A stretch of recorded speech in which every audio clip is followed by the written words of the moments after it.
épisode de Divertissement dans un fauteuil pour cause de confinement. Aujourd'hui, Georges Brassens.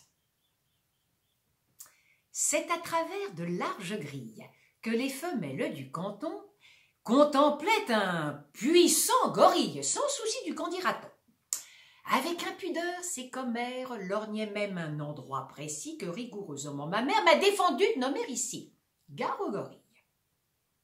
Tout à coup, la prison bien close où vivait le bel animal s'ouvre. On ne sait pourquoi.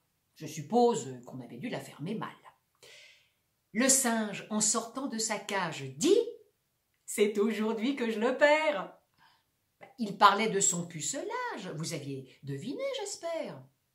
Le patron de la ménagerie criait éperdu « Nom de nom, c'est assommant car le gorille n'a jamais connu de guenon !»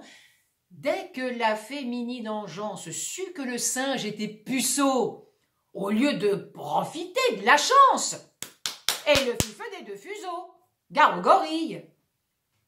Celle-là même qui, naguère, le couvait d'un œil décidé, fuir, prouvant qu'elle n'avait guère de la suite dans les idées. D'autant plus vaine était leur crainte que le gorille est un luron supérieur à l'homme dans l'étreinte. Bien des femmes vous le diront. Gare au gorille.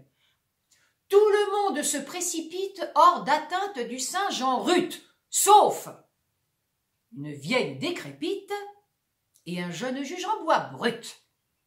Voyant que toutes se dérobent, le quadrumane accéléra son dandinement vers les robes de la vieille et du magistrat.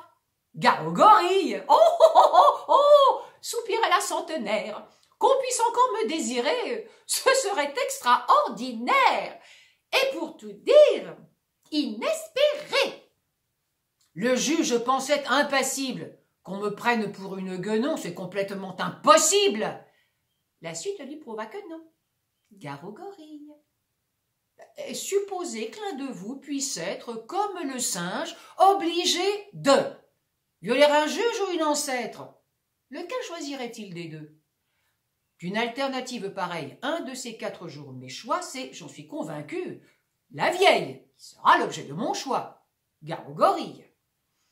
Mais, par malheur, si le gorille, au jeu de l'amour, vaut son prix, on sait qu'en revanche, il ne brille ni par le goût, ni par l'esprit. Lors, au lieu d'opter pour la vieille, comme l'aurait fait n'importe qui, il saisit le juge à l'oreille et l'entraîna dans un maquis. Gare au gorille. La suite serait délectable. Malheureusement, je ne peux pas la dire et c'est regrettable. Ça nous aurait fait rire un peu.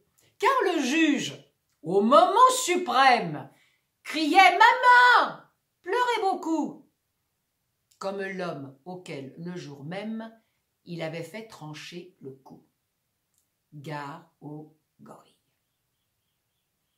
C'était Le gorille de Georges Brassens. Nouvel épisode bientôt.